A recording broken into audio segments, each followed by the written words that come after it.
Hello and welcome everyone. In this video, I'm going to talk to you about whether you can claim multiple NOCs for your work experience in applying for Canada under the FSW points. All right. So many people do not have this knowledge, or they have ambiguity when understanding calculating the work experience points as well as finding NOCs, especially when they have worked in multiple jobs, or for example, they have been promoted. Even in my example, it's a bit complicated, which is why I will discuss my example with you as well. But after confirming with the lawyers, immigration lawyers, I came to this conclusion and I thought of sharing that with you. Okay, so without further ado, let's begin. So when you want to claim points for work experience, there are two places where you can do that. First is FSW scores, when calculating points out of 100, where you're supposed to score minimum 67 in order for you to qualify for the express entry for Canada. And the second place you can claim that is only after you qualify, only after you gain that 67 points in FSW score, you create a profile and then you enter into the express entry pool. So once you are in the express entry pool, you have some CRS points and you get certain points for your work experience there. So there are two places you can claim that.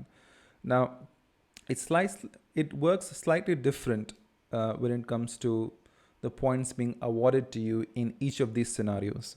So let's talk about the first one.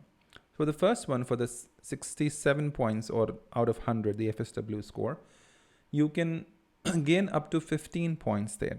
Okay, so how can you gain that?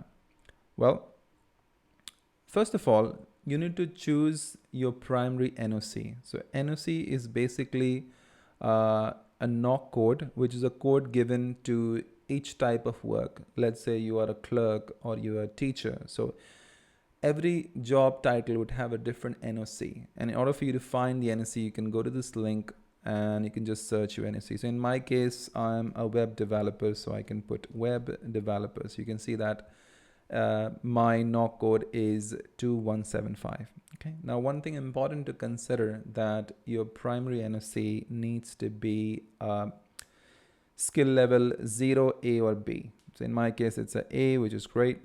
But if it is not, then you won't be able to claim the points for that. Okay. Now, so how does it work now? So let's say that I have completed, okay, I'll give you my example. So I worked for a company for about 10 years, right? And I worked into another profession or something that was not a NOC not a NOC code 0A or B. It was a NOC code C for about maybe, let's say, 8 years. 8 years I was working in a role which was not a NOC code A, but A, B, or 0. But after 8 years, I got promoted. And for the next 2 years, I worked into a NOC code which was skill level A, B, or 0. Okay. So this means that in the selection factor FSW, I can claim the points for 2 years, right? But when I become eligible and I enter into the pool, there in the CRS score, I can claim points for the remaining 8 years as well. Okay, so I think the maximum you can claim is 3 years in the CRS calculator, CRS points. So yeah, I can claim it there. So here I can claim 2 years, but there I can claim more than that, which is maximum of 3 years. Okay. So even the work experience I have, which is not a skill level 0, A or B, still I'll be able to claim them in my CRS score only after I qualify for this FSW 67 points, but not before that. Okay. So where do I fall in this category? So here, because I got promoted only after 8 years and I have only work experience for 2 years under the skill level A. That is why I can only claim 11 points, because this comes into the category of 2 to 3 years. Okay, I cannot claim more than that.